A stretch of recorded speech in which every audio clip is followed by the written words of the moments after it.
కాలం కప్పేసిన సామ్రాజ్యం, రక్తంతో రాసిన చరిత్ర, ఆది అంతం లేని చీకటిని చీల్చుకుంటూ వాడు వస్తున్నాడు.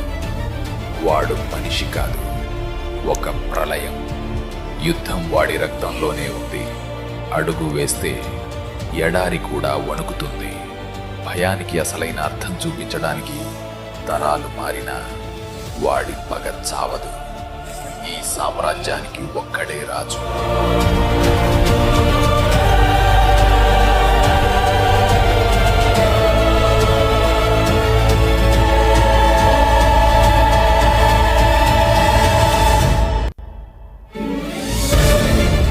చరిత్రలో ఇప్పటిదాకా ఎప్పుడు అన్యాయం జరిగినా ఎదురు తిరిగిన సింహాన్ని, పులిని, చిరుతని చూసుంటారు. ఎవడు రావాలన్నా పోవాలన్నా నా అనుమతి. జీవితంలో శత్రువులు ఎంతో మందిని చూశాను. మొట్టమొదటిసారిగా నా చేత కన్నీళ్లు చిందించిన శత్రువు నువ్వు. నిన్ను అంతం చేయటం బాధ్యత కాదు, నా హక్కు.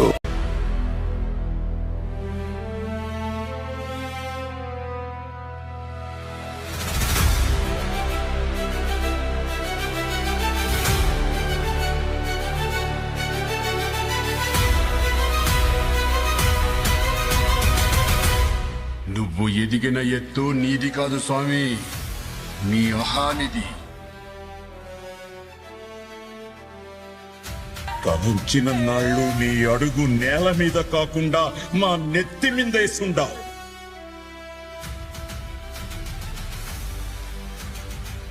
ఏదిగట్టు సాక్షిగా సిద్ధంగా ఈ తూరి నరికినానంటే అరుపు గొంతుల నుంచి కాదు, తెగిన నరాల్లో చచ్చదే.